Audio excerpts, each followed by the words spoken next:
Bonjour à tous, aujourd'hui ce que je vous propose c'est de construire votre repas. Comment faire un petit déjeuner, un repas du midi et du soir et un snack pour être bien équilibré, rester dans la zone.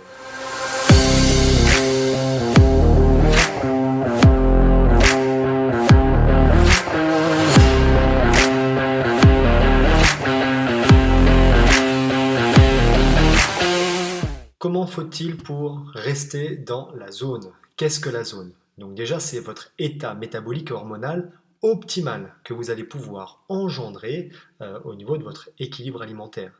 Comment on l'obtient? Eh bien, on va diviser, on va dire, le gramme de protéines par les grammes de glucides, le sucre, que vous consommez à chaque repas. Idéalement, on va toujours être dans un ratio 0,5 jusqu'à 1 selon les besoins de chacun. Et en fonction aussi des objectifs. Est-ce qu'on veut être sur une perte de poids? Est-ce qu'on veut être sur une prise de masse, justement? Ça va être très très très important de le savoir pour pouvoir déterminer. Bien entendu, il va falloir également prendre le sexe en considération, pardon, et également son activité physique.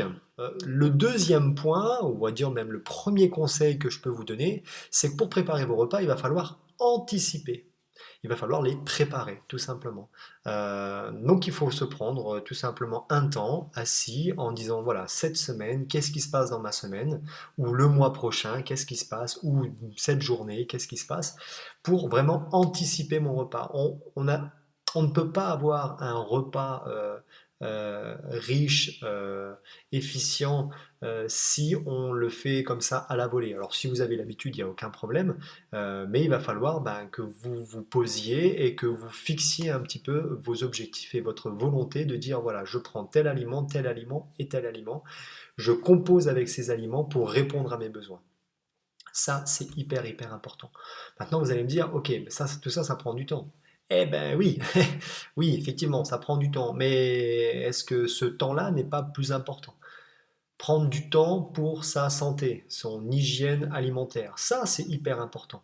Donc voilà, ce premier conseil, c'est se dire, ok, je choisis mes aliments, je prends du temps pour préparer mes repas, et puis je vous assure, c'est pas plus cher, hein.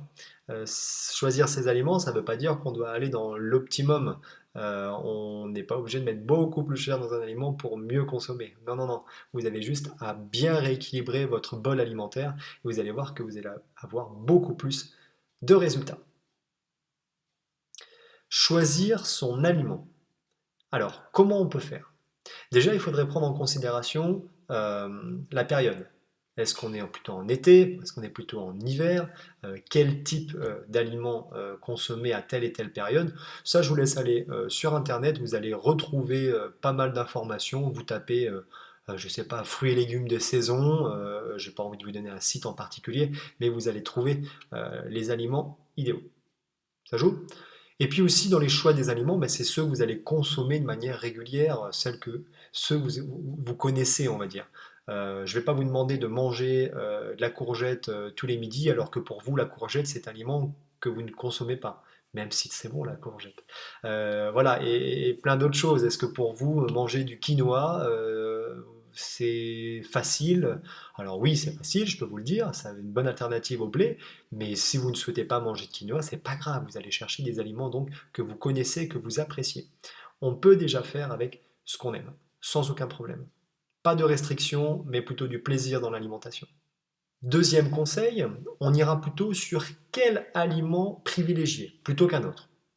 D'une manière générale, vous prenez au niveau des glucides ceux qui sont à indice glycémique faible. On va éviter ceux qui sont à indice glycémique élevé. La répartition, elle doit se faire toujours 70-30, c'est-à-dire 70% de glucides favorables pour 30% de glucides défavorables. Quels seront ceux qui sont favorables? Dans les fruits, par exemple, pommes, poires, fraises, kiwis, oranges, mandarines, etc. Dans les légumes, on a les légumes verts, essentiellement, ou les légumineuses, également les céréales complètes. À l'opposé, les glucides défavorables, on serait plutôt sur les fruits secs, du type abricot, pruneau, date, figue, par exemple, ou certains fruits exotiques, du type banane. Dans les légumes, on a quand même la pomme de terre, la carotte, la betterave, le maïs, qui sont plutôt des légumes à indice glycémique élevé. Certains produits céréaliers, forcément tout ce qui est pâtes, pain, riz, couscous, les cornflakes par exemple, ça voilà, c'est un indice glycémique très élevé. Et puis toutes les petites douceurs qui sont associées du coup à tout ce qui est pâtisserie, soda, etc. Les glucides, c'est vraiment essentiel, hein, je refais un petit point dessus, mais c'est ce qui va vous donner un petit peu le carburant. Donc il faut en consommer, il n'y a aucun problème. Par contre, il va falloir en consommer en fonction de vos besoins et surtout pas en excès. Ça joue pour vous? Ensuite, il va falloir choisir forcément des protéines qu'on va dire favorables et d'autres qui sont un peu défavorables. Moi, je vais plutôt aller sur les défavorables, même si je vais vous donner toutes les protéines. En défavorable, ça sera plutôt les produits laitiers, puisque ils sont, on va dire, source d'inflammation. Voilà, produits laitiers, source d'inflammation, plutôt ceux issus du lait de vache. Mais sans autre, hein, vous pouvez consommer donc du poisson, des fruits de mer, de la viande maigre qu'on appelle essentiellement tout ce qui est poulet, dinde, autruche, mais aussi de la viande rouge, même si dans la viande rouge, vous allez augmenter potentiellement les mauvaises graisses, les œufs et tout ce qui est à base de soja, bien entendu. Concernant tout ce qui est lipides, donc les graisses, celles qui sont à privilégier seraient plutôt les huiles du type olive, colza, lin, noix, les fruits secs du type amandes, noisettes, avocat, noix de cajou, de choses de genre, et dans les beurres plutôt amandes, noisettes, noix. Celles qui sont à modérer, les huiles, tournesol, pépins de raisin, noisettes, soja, et forcément le beurre et la margarine. Est-ce que pour vous, ça, dans le choix des aliments, vous arriveriez déjà à trouver ceux qui sont à privilégier dans votre alimentation et ceux qui le sont moins? Sachant que vous pouvez consommer de tout. C'est toujours la problématique de l'excès. Est-ce que je mange en excès ou pas certains aliments? Je vous ai donné ceux à privilégier grossièrement en tout cas. Enfin, troisième conseil, suivre, on va dire, la rythmonutrition. Qu'est-ce que la rythmonutrition? Quand est-ce qu'il faut manger, qu'est-ce qu'il faut moins manger, etc. D'une manière générale, pensez que si vous dormez toute la nuit, vous créez un jeûne alimentaire. D'accord? Donc vous allez reposer l'organisme, il va consommer, se régénérer. Le matin, il arrive plutôt sur un organisme à jeun. Donc tout son système enzymatique, tout son système hormonal est prêt à recevoir certains aliments. Essentiellement le matin, tout ce qui est protéines et lipides. Donc si déjà dans votre petit déjeuner matinal, vous n'êtes pas forcément trop dirigé vers le salé, ou vous ne souhaitez pas manger trop de protéines ou trop de graisses, des bonnes graisses, hein, on est toujours sur ce à privilégier, votre système hormonal va potentiellement suivre un léger déséquilibre. Et durant toute la journée, vous allez être dans ce petit déséquilibre. Si vous mangez directement café, pain, chocolat et confiture, ça va déjà être compliqué, on est dans le déséquilibre pour la journée. Donc il va falloir organiser son petit déjeuner avec des protéines et des lipides, celles et ceux que je vous ai donnés juste avant, et également une partie de glucides, il n'y a aucun problème. Hein. Donc ça peut être des fruits, ça peut être une petite portion de pain complet, éventuellement une noisette de beurre, voilà. Vous pouvez, il n'y a aucun problème, mais pensez que le matin, en rythmonutrition, on est plutôt sur protéines, lipides et un petit peu de glucides. Ensuite, selon à l'heure que vous allez vous lever, est-ce que vous levez très très tôt, 5 heures, ou même avant, ou légèrement après, ou vous levez à 8 heures, 9 heures.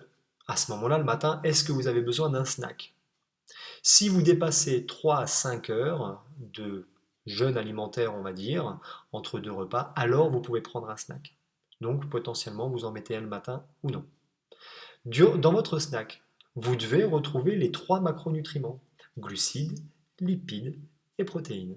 Si vous ne prenez qu'un petit pain au lait, par exemple, avec une barre de chocolat, vous n'avez pas les trois macronutriments. Donc il va falloir retrouver en quantité quasi égale, même si le sucre est toujours un tout petit peu plus élevé que les protéines et les lipides, les trois aliments. Le midi et le soir, comment ça se passe? Pensez que le midi, d'une manière générale, vous consommez régulièrement bien les choses.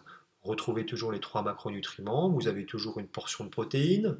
Oui, toujours une portion éventuellement de féculents, à base donc de sucre un petit peu défavorable. Éventuellement un fruit et beaucoup de légumes. Et enfin, une petite touche de graisse, généralement via les huiles. Ça serait une belle assiette. Voilà. Le soir, on est plus dans la qualité que dans la quantité. Éventuellement le midi, la quantité peut être légèrement un peu plus haute. Par contre, le soir, la quantité est moindre, mais la qualité de l'aliment est vraiment plus, plus, plus. Donc on va vraiment privilégier les aliments, justement à privilégier dans tout ce qui est glucides, protéines et lipides le soir. Mais vous retrouvez systématiquement les trois macronutriments. Oui, n'oubliez pas, l'après-midi, toujours un snack pour couper entre les deux repas extrêmes, du midi et du soir, pour justement avoir un petit peu dans le ventre.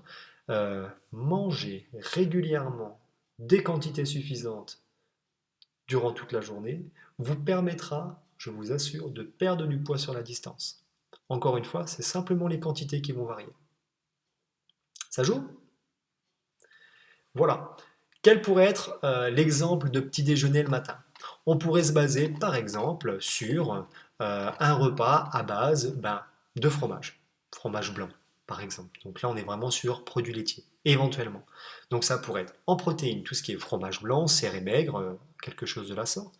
Dans les glucides, on va plutôt aller chercher des fruits, fruits frais, deux ou trois. Et dans les lipides, on va aller plutôt chercher des noisettes, des amandes, des oléagineux, quoi. Sinon, on pourrait se baser sur quoi? Une base un peu plus œuf, salé donc, viande, donc peut-être un jambon, de la viande séchée, quelque chose comme ça. Pourquoi pas, ceux qui sont fans du tofu, prendre un yaourt au soja le matin, ou éventuellement du tofu donc grillé le matin, ça va très bien aussi. Dans les glucides, ça change pas trop, on resterait sur un ou deux fruits, puis éventuellement du pain complet ou des biscottes. Et dans les lipides, si vous mettez des œufs, on a déjà une partie des lipides qui sont compris dedans. Donc, potentiellement, ne pas remettre des lipides avec ce type de petit déjeuner. Ensuite, quoi manger le midi? Eh bien, écoutez, c'est très très simple, hein. Je vous ai donné vraiment la base tout à l'heure. En termes de grammage, on va dire, ça va varier en fonction d'un homme ou d'une femme, mais on va dire entre 90 et 120 grammes de viande pour une femme. Au niveau poisson, ça pourrait être un petit peu au-dessus, 140, 150 grammes, voire un tout petit peu plus de poisson, fruits de mer. Et puis, si vous souhaitez prendre des omelettes, n'hésitez pas à mettre 3-4 œufs. Ou éventuellement, si vous n'avez pas le temps de manger le midi, mais je vous le déconseille, un shaker. Donc un shaker protéiné, de la poudre de protéines, éventuellement de l'eau ou du lait, et puis un fruit à l'intérieur. En termes de glucides, à volonté, n'hésitez pas à volonté les légumes verts, les salades vertes, n'hésitez pas, ou les légumes d'une manière générale, toujours ceux à privilégier. Et puis mettez-vous un fruit ou deux. Et oui, ça c'est qualitatif. En fonction de ce que vous mangez en termes de protéines, vous mettez des bonnes graisses. Donc au niveau des graisses, on reste sur de l'huile, plutôt celle à privilégier, ou éventuellement donc des oléagineux. Pas plus compliqué. On fait déjà des très très belles assiettes avec ça. Je vous en enverrai d'ailleurs quelques-unes, j'en ai pris dernièrement. Vous allez voir, c'est une assiette qui est très simple, qui est colorée et qui est goûteuse. Donc il y a juste à préparer. Pour le soir, on en a parlé, rien n'a changé, juste les quantités à varier. Peut-être un petit peu plus, un petit peu moins de féculents, un petit peu plus de légumes le soir, et vous verrez que ça se passera très très bien. Je fais une petite parenthèse. Attention à ce qu'on appelle les FODMAPs. Les FODMAPs, ce sont des légumes et des fruits qui peuvent être un petit peu embêtants sur la digestion, puisque très fibrés, ils vont potentiellement venir griffer un petit peu l'intérieur de euh, votre tube digestif et vous créer des ballonnements, des gaz ou tout simplement des maux de ventre. Voilà, donc si vous avez besoin de cette liste, n'hésitez pas à me laisser un petit message, je vous enverrai volontiers cette liste, ou sinon vous la retrouvez facilement également sur internet, hein. Vous tapez FODMAPs, F-O-D-M-A-P, et vous allez avoir la liste des aliments qui sont potentiellement susceptibles de vous irriter, de vous embêter. Enfin, comment créer un encas, en cas du matin ou en cas de l'après-midi? Vous pouvez vous baser toujours sur éventuellement un yaourt, donc à base de, de produits laitiers, un ou deux fruits, encore une fois, et des lipides sous forme oléagineux. Ça peut être un shaker protéiné, de nouveau, vous allez pouvoir mélanger avec des oléagineux et éventuellement des fruits. Et puis, vous pouvez également aller sur un sandwich composé, hein, c'est envisageable, hein. Un petit peu de viande séchée, un petit peu de pain complet, une petite noisette de beurre, et vous avez tout ce qu'il vous faut. On parle beaucoup de bars, les bars protéinés ou les bars de substitution. Faites attention. Souvent, les bars aujourd'hui, quand vous retournez un petit peu l'étiquette, vous regardez pour 100 grammes quels sont les rapports en protéines, glucides et lipides. Essayez d'avoir le ratio protéines-glucides qui se situe environ à 0,7. Alors à ce moment-là, vous allez avoir une barre qui est plutôt correcte et équilibrée pour l'organisme. Voilà, c'était donc une proposition pour construire vos repas et rester dans la zone. Voilà, puisque vous savez que j'utilise un concept qui s'appelle zone vitale, que vous pouvez retrouver sur Internet d'ailleurs. Si vous souhaitez être accompagné un peu plus en nutrition, n'hésitez pas à me faire signe, à rentrer dans on va dire, dans une étape clairement pour réapprendre à construire ses repas et puis atteindre vos objectifs, puisque la nutrition, c'est quand même 80% du job. Et on va dire que les 20 autres pourcents, ça va être essentiellement le sportif. Voilà, je vous dis à tout bientôt. N'hésitez pas à partager, n'hésitez pas à en parler. Abonnez-vous à la chaîne YouTube, ça me fera toujours plaisir de voir qu'il y a du monde qui nous suit. Et je vous dis à tout bientôt pour de nouvelles aventures. Coach Attitude. Salut tout le monde!